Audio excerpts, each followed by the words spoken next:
Welcome back to Creepy Confidential. I'm your host, Noelle, your resident weirdo Wisconsinite.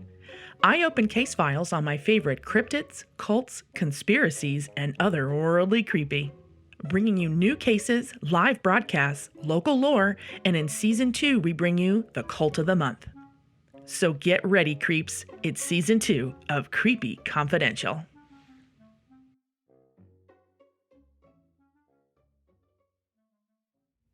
Welcome to the Cult of the Month episode. This episode does need a brief warning. Warning: the following episode contains descriptions of cult behavior, unwanted touching, and rape. Listener discretion is advised. Ben-hain created universal medicine in 1999 after receiving what he calls an awakening, a light bulb moment that occurred while sitting on the toilet. I just gave myself a time to sit and feel that moment, and I could feel something really, really beautiful.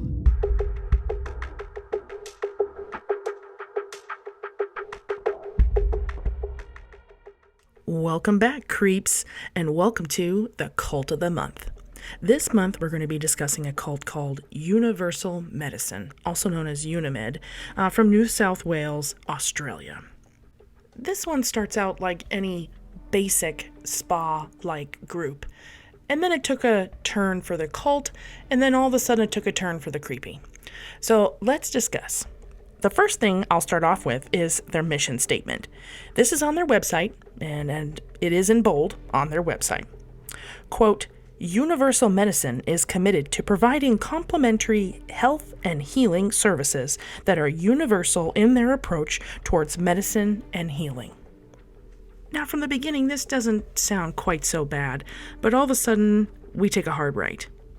The signature treatments practiced and taught by Universal Medicine are, oh boy, here it comes, quote, esoteric breast massage, esoteric healing, ovarian readings, chakra puncture, esoteric connective tissue therapy, and esoteric ovary massage.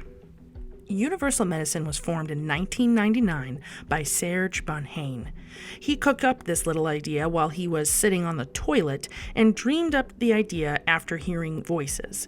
He called this movement an energetic impression. This cult is still active today, by the way, and growing in numbers internationally. At the time, Serge was a bankrupt tennis coach in Australia going through some life changes, to say the least. Sitting on the can and having an aha moment like this one, no, it couldn't possibly be foreshadowing for how great this idea could be. Oy. So let's see. What else did he learn while he was dropping the kids off at the pool? He claimed to be the reincarnation of Leonardo da Vinci and Pythagoras, as well as Alice A. Bailey, Imhotep, and St. Peter. I'm not sure if he just kind of put them in a bag and shook them around and picked out a couple, or where he got these particular influences / people, but okay, this is what he's going to go with. He also had another side thought about Leonardo, and that is he believed that Mr. Leo was the claimed son of God, and therefore, in his mind, he was the closest thing to God that we could get.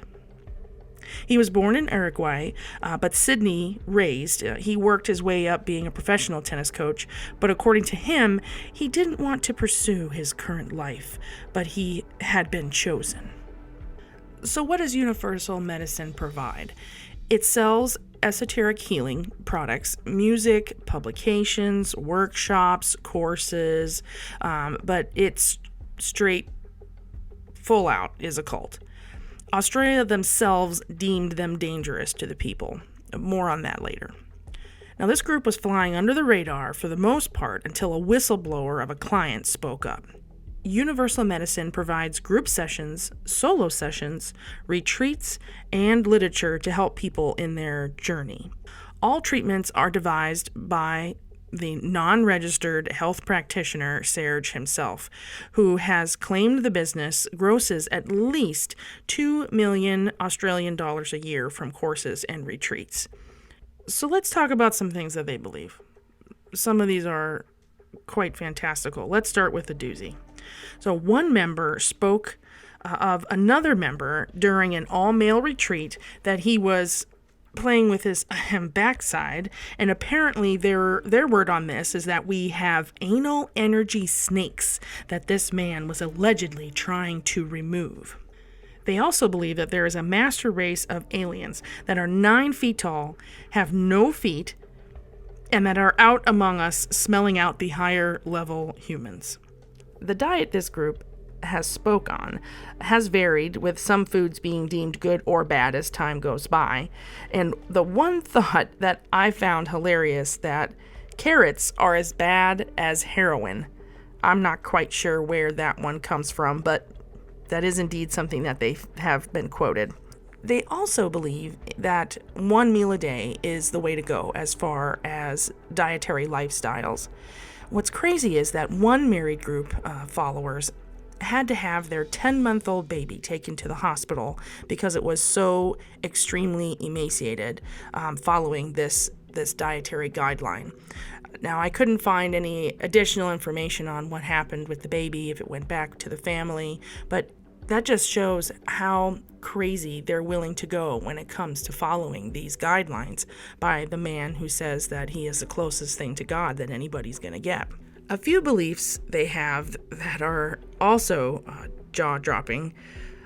I was reading an article about a woman, and it's on their website, actually. It's a testimonial that she's writing on the Universal Medicine website, and it really just made my heart ache for this poor woman because she is so brainwashed into the ideas of what it is that they teach. And she had been raped multiple times, not at the same instance, and she was kind of writing about what had happened. And ultimately, she never brought herself to go to the authorities, and she felt that it was essentially her fault and that she brought it on herself because she had been drinking alcohol and was unconscious. So that's another crazy part, is that not only was she raped, she was unconscious because she had drank alcohol. So it's just insane that things like this happen, and she thinks it's her fault. She felt that it was essentially bad karma because she drank. That's what was going to happen. Some other crazy things are, I was floored again. They feel that children with disabilities were evildoers in a past life, and that karma has caught up to them. They also follow that abused people are abusers from a past life and are being punished. Quote, "If you have been abused, then you were probably an abuser," end quote. And that cancer, that's right, the big C, cancer is self-caused by rejection and lack of self-love. And then when you drink alcohol, it can cause a break in your aura and entities can enter you. And then if you drink more at night when you go to get into bed, those entities can leave your body and rape the women in your household. That's actually an interview that I saw of Serge actually talking, which is quite crazy. Now, why did these guys kind of get busted, I guess, is a way to put it? So this group came to the forefront in the mind of the world after a few big things came out. This woman named Esther Rocket went to a treatment with Serge for just kind of one of his esoteric healing treatments. He put his hands on her lower abdomen and then stated he wanted to read her ovaries. She said no, but with some pressure, he proceeded to place his hands on her pubic area and tell her that when she was 5, a man let her down, and then would go through different ages. And then as she became, as he mentioned, when you were a teenager, told her that a man had tortured her. And it was at this moment she felt that he was a predator. Now, I don't know why the lights didn't go on when a man is asking to read your ovaries and trying to touch you, but I guess we all have our different levels of things that we'll allow. So she had already booked a kind of a retreat treatment where it was a group retreat treatment. There were many people in a room at once, They turned off the lights, they closed all the windows, and then some people started to have this very physical reactions. And she was told that these people were angels in a past life and had been tortured and raped. Several years went by after this retreat, and she noticed the progress of universal medicine started to grow. And she started a website trying to bring to the forefront what he was doing. In 2015, Serge sued Esther for defamation of character. Now, when this made it to the Supreme Court jury in Australia, they actually agreed with Esther. They said that universal medicine is a socially harmful cult, stating that Unimed was socially harmful, a cult, and they called Serge a charlatan who made fraudulent healing claims and had indecently touched clients. Also stating had an indecent interest in girls as young as 10 that had stayed in his house while he was giving them tennis tuition. It turns out one of these girls was a gal named Miranda Smith. She had moved in when she was a tennis pupil when she was 14 years old. She lived with him almost full-time for a few years, and she is actually married to him now. Prior to him forming Unimed, he was married to another woman named Deborah, but you can tell apparently there's no bad blood here because now both of these ladies are running universal medicine. There are also other families that have been ripped apart because of Unimed. Judith McIntyre was an actress that was being treated for cancer and had passed away. She left 1.4 million Australian dollars, which was the majority of her estate, to Serge, leaving her family almost nothing. That leads me to another thought that they have, and they believe that if a parent leaves money for their kids, both them and their children will suffer in the next life. I'd like to read you another little quote, little tidbit. Quote, "If you leave a child $10,000 and the kids spend that money to keep them in recognition and identification, excess, that holds you in contraction your next life. If you invest wisely in your will, this gives you fire in your next life." End quote. Serge Benhayon, 2008. Now, this comes in handy for them when the majority of your clients are rich, elderly people. Now, while this cult doesn't have any particular, long bloodbath of people or body count, it's truly destroyed many families. Unimed is still active all over the world with a website devoted to followers, prospective students, and teachers. Still offering retreats, treatments, and literature. And still to this day, there is a website by Esther that is still up that shows her case and all of the different things that she has built in her case against universal medicine. That is still available. Serge is still with his mug on the cover of the website, claiming all of his education pieces, all of the books. It's just insane. It's absolutely insane.